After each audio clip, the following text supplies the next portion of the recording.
Bonjour, ici Stan Carré, sophrologue et coach en développement personnel. Dans cette vidéo, on va parler de la nuit noire de l'âme et du mur invisible des émotions. C'est le principal symptôme de la nuit noire de l'âme. Mais qu'est-ce que c'est que cette nuit noire? C'est une sorte de dépression, de crise spirituelle. C'est le moment où vous n'arrivez plus à lutter contre vous-même, mais vous le faites encore. C'est là où, dans vos pensées, vous luttez contre ce que vous êtes et ce que vous voulez vraiment. Et que la lutte se fait tellement intense que ça vous bouffe toute votre énergie. Du coup, si vous traversez une nuit noire de l'âme, vous n'avez probablement plus d'énergie pour travailler, plus de motivation pour travailler, ni pour avancer.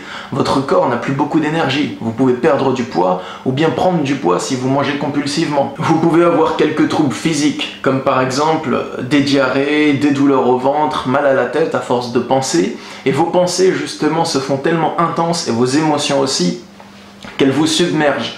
Elles sont comme un tourbillon et vous ne pouvez plus rien faire contre. C'est une période de votre vie où vous n'avez presque plus de joie. Ça fait longtemps que vous n'avez plus été pleinement heureux et épanoui parce qu'il y a toujours un problème en tâche de fond qui vous travaille et qui vous suit partout où vous allez. Et quoi que vous fassiez, même si vous allez à l'autre bout du monde, eh bien ce problème il sera encore là, il sera encore dans votre esprit. Et c'est là que se trouve le mur invisible des émotions. Ce mur, c'est une métaphore que j'emploie parce que quand vous vous retrouvez face au mur invisible, vous vous sentez complètement incapable d'agir.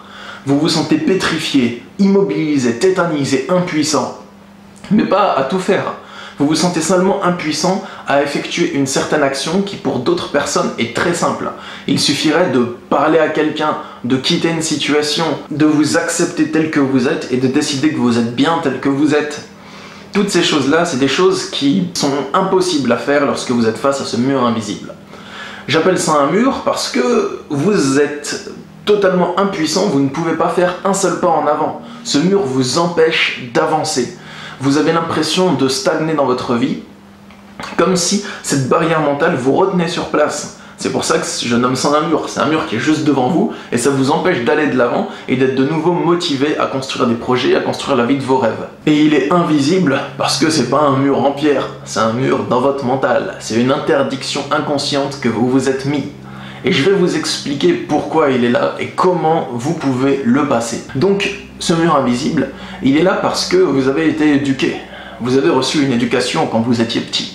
Et cette éducation, par les parents, la société, votre entourage, vous a bien fait comprendre ce qui était bien et ce qui était mal, ce que font les bonnes personnes et ce que font les mauvaises personnes. Vous en avez gardé la croyance que les bonnes personnes se comportent d'une certaine façon et les mauvaises personnes se comportent d'une autre façon. Vous en avez aussi gardé d'autres croyances, ce que vous pouvez faire et ce qui n'est pas fait pour vous, parce que vous n'en valez pas la peine, vous n'êtes pas à la hauteur, vous ne pouvez pas réussir telle ou telle chose. Et ces deux types de croyances, donc que vous êtes une mauvaise personne si vous faites ça, ou bien que vous n'avez pas les capacités de faire telle ou telle chose, ce sont des croyances très profondes qui sont restées ancrées dans les racines de votre inconscient. Mais du coup, si vous traversez une nuit noire de l'âme, il est possible que vous ayez beaucoup évolué spirituellement ces dernières années. Vous avez peut-être fait pas mal de développement personnel, pas mal nettoyé vos émotions, vous avez pas mal compris ce qui se passait à l'intérieur de vous.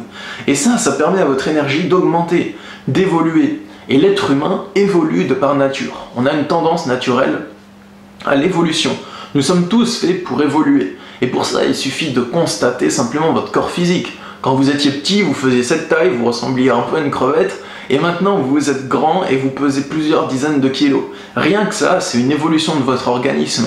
Pareil pour votre esprit. Quand vous étiez né, est-ce que vous saviez mettre une clé dans une porte pour tourner la clé dans la serrure et ouvrir la porte? Eh bien non, vous ne le saviez pas. Et ça, vous l'avez appris durant votre vie et ça vous a permis d'évoluer. Vous pouvez faire de plus en plus de choses dans le monde. Cette évolution, elle passe par une expansion de soi. C'est-à-dire qu'on a besoin de s'accomplir dans le monde, besoin de faire ce pourquoi on est venu, ce pourquoi on s'est incarné. On a une énergie précise, on a le devoir, ou presque la mission, je ne sais pas comment l'expliquer, d'exprimer cette énergie. De sorte à ce que si on ne le fait pas, on souffre.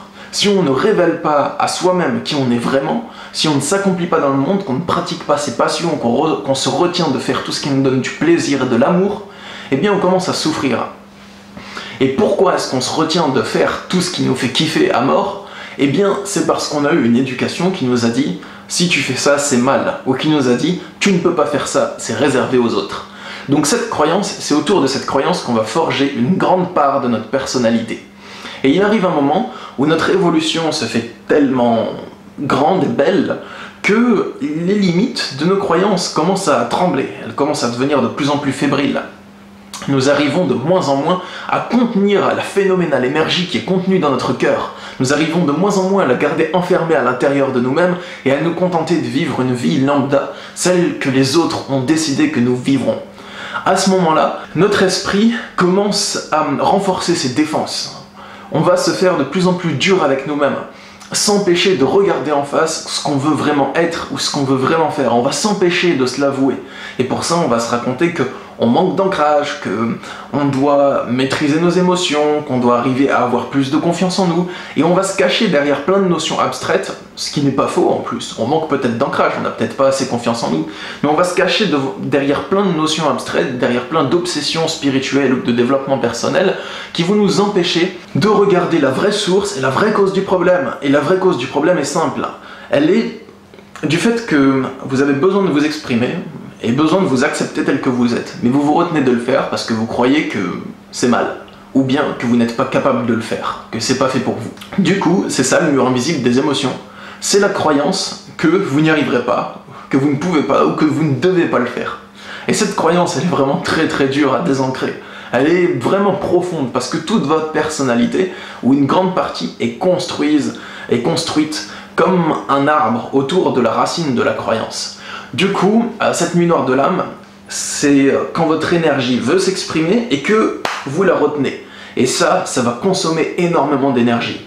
Votre cœur veut aller de l'avant, vous avez envie de continuer à avancer, à évoluer, à faire des trucs motivants dans votre vie, mais votre esprit ne veut pas et essaye de contenir cette énergie parce que vous aurez à affronter des épreuves difficiles que vous imaginez que vous n'êtes pas prêt à affronter, si vous arrivez à le faire. Du coup, comment le passer, ce mur invisible?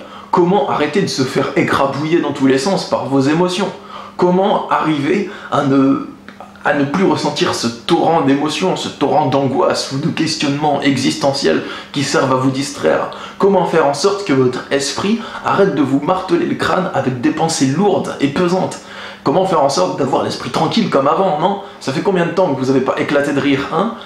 Enfin, si vous traversez une nuit noire de l'âme, il se peut que ça fasse un moment que vous n'avez pas éclaté de rire. Eh bien, je vais vous expliquer comment j'ai fait moi pour passer mon mur invisible des émotions et comment vous pouvez le passer vous aussi. Alors je vous invite à prendre un bac de popcorn et une bière bio sans alcool et à m'écouter attentivement. Alors pour passer le mur invisible des émotions, déjà rire ça fait du bien, mais c'est pas tout. Pour passer ce mur invisible, il va falloir comprendre que vous êtes en train de comprendre toute votre personnalité.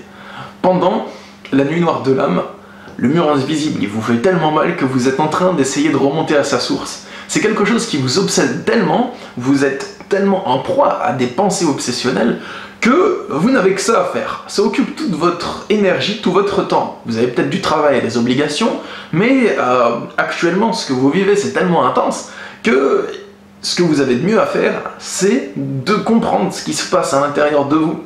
Donc il y a un mécanisme qui se produit, ça va être une sorte de réflexion miroir de ce que vous êtes.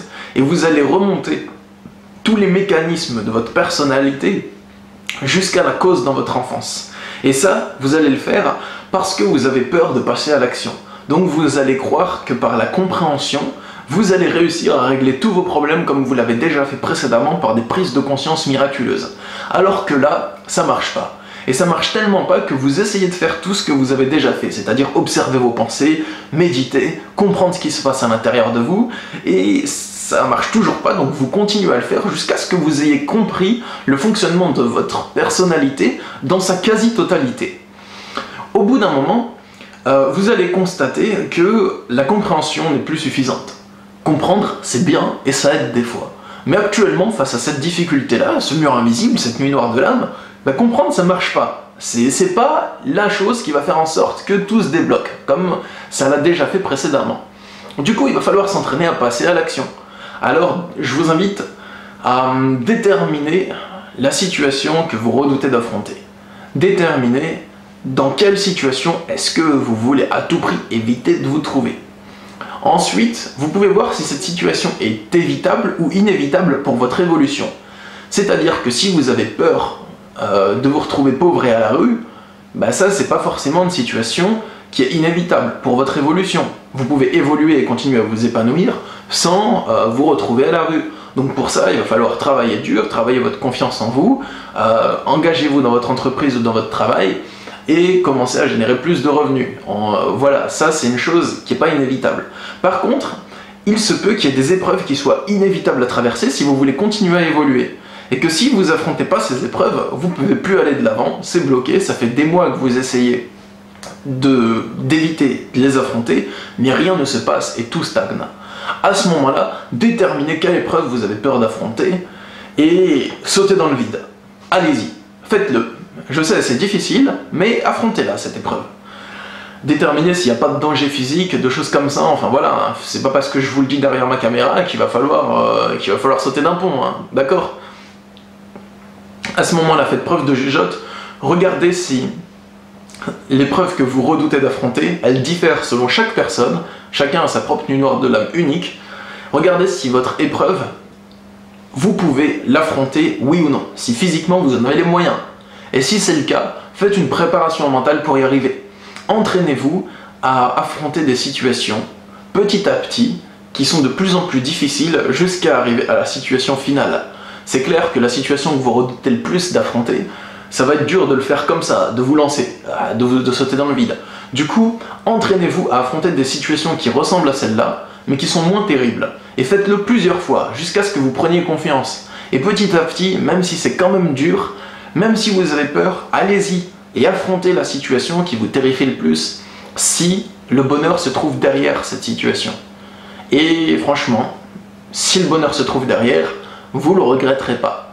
Moi, c'est ce que j'ai fait durant ma nuit noire de l'âme.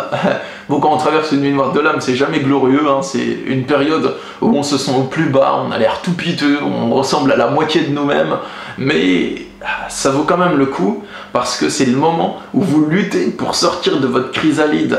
Comme si vous étiez une petite chenille quand vous étiez un bébé, qui rentrait dans une chrysalide, c'est genre une barrière mentale, une personnalité que vous vous êtes forgé, un masque que vous portez de toutes pièces autour de vous, et que votre énergie dans la chrysalide, elle augmente, hein. La chenille elle se transforme en papillon, et c'est comme si la chrysalide elle disait au papillon, tu vas rester à l'intérieur. C'est comme si vos pensées disaient à votre cœur, non, non, non, non, oh, tu veux t'amuser, tu veux une belle vie, c'est pas fait pour toi mec. Et à ce moment-là, votre cœur il dit, si, c'est fait pour moi. Et donc vous brisez votre chrysalide et vous vous envolez. Mais cette cassure, elle est très dure, parce que vous croyez que vous êtes la chrysalide. Vous croyez que vous êtes vos pensées, vous croyez que vous êtes votre personnalité, et que ça va être mal si vous faites ça, vous allez être une mauvaise personne. Vous croyez que si vous vous autorisez à vivre quelque chose de très très heureux, ce que vous voulez le plus du fin fond de votre cœur, eh bien vous croyez que c'est pas fait pour vous, que vous n'en êtes pas capable, que vous n'avez pas les capacités nécessaires pour le faire. Alors que si, vous les avez, moi j'en suis convaincu. Du coup, vous n'êtes pas une chrysalide, vous êtes un merveilleux papillon qui est à l'intérieur, vous pouvez laisser vos pensées, les déposer par terre et aller vivre la vie de votre rêve. Kiffez votre vie, oubliez tout ce que vous savez de vous et commencez à vous épanouir dans le moment présent les amis. Bon, c'est plus facile à dire qu'à faire parce que moi j'ai déjà réussi à passer l'étape et peut-être pas certaines personnes qui regardent la vidéo. Donc voilà, soyez patient avec vous-même, vous êtes vos meilleurs amis après tout. Vous êtes la seule personne qui vous accompagnera de votre naissance jusqu'à votre mort. Alors soutenez-vous, épaulez-vous, au lieu de vous matraquer avec des pensées de jugement et des pensées d'insultes et des pensées de « t'es incapable ». D'accord ? Du coup, voilà tout pour cette vidéo. Pour résumer, le mur invisible, c'est la croyance que vous ne pouvez pas agir et qui rencontre votre énergie qui vous pousse à agir. Et du coup, il y a un conflit, il y a un clash qui vous puise toute votre énergie jusqu'au bout d'un moment où la résistance cède et où votre cœur finit par s'épanouir dans le monde. Si cette vidéo vous a plu, vous pouvez me le dire en commentaire. Et si vous souhaitez plus de vidéos sur la nuit noire de l'âme, vous pouvez me dire quel sujet vous aimeriez que je traite dans ces vidéos en commentaire. Vous pouvez vous abonner à ma chaîne YouTube aussi, et sachez que je suis disponible en consultation de sophrologie et de coaching sur mon site internet masophrologie.fr, et je peux vous aider pour effectuer la conversion du regard nécessaire qui va vous permettre d'ouvrir votre conscience pour traverser la nuit noire de l'âme. Mais quoi qu'il en soit, la solution vient de vous et pas d'un thérapeute, mais de l'aide peut être la bienvenue. Voilà tout, je donne aussi des ateliers de sophrologie et de coaching dans ma ville à Toulouse. Vous pouvez consulter le planning de mes ateliers sur mon site internet également. Je vous souhaite une belle vie et je vous dis à très bientôt. Au revoir.